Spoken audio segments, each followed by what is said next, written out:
अस्सलामुअलैकुम dear teachers, कैसी हैं आप? उम्मीद करती हूँ बिल्कुल खैरियत से होंगी। आज हमने क्लास में बच्चे को आइन की आवाज़ की पहचान करवाई, कहानी के ज़रिए, डिस्कशन मेथड के ज़रिए। जब आप बच्चों को कहानी सुना रहे हों तो आपने, अगर आप खुद कहानी सुना रहे हैं तो आपने बच्चों के बराबर बैठना है, उनके साथ आई कोऑर्डिनेशन होना चाहिए और इसके साथ ही साथ आसान अल्फाज का इस्तेमाल करते हुए आपने बच्चों को कहानी सुनानी है। और उस कहानी में ऐसे अल्फाज का ज़रूर इस्तेमाल करना है जिनकी इब्तदाई आवाज़ आइन की होगी। इसके बाद आपने बच्चों को तस्वीरें दिखानी हैं, फ्लैश कार्ड बच्चों के बराबर रखें और बच्चों को पहचानने के लिए थोड़ा वक्त दें ताकि बच्चे उन तस्वीरों को अच्छे तरीके से पहचान सकें और आपको उनके नाम बता सकें।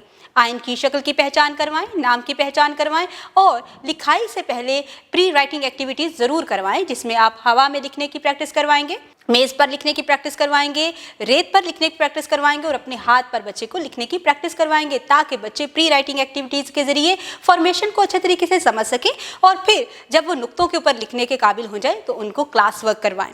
आपने बच्चों की डायरी बहुत ही क्लियर तरीके से लिखनी है और उनके पेरेंट्स तक जो मैसेज आप डिलीवर करना चाहते हैं उसको इतना आसान बना के लिखें ताकि बच्चे और पेरेंट्स अच्छे तरीके से उसको समझ भी सकें और उसके मुताबिक होमवर्क कंप्लीट कर सकें।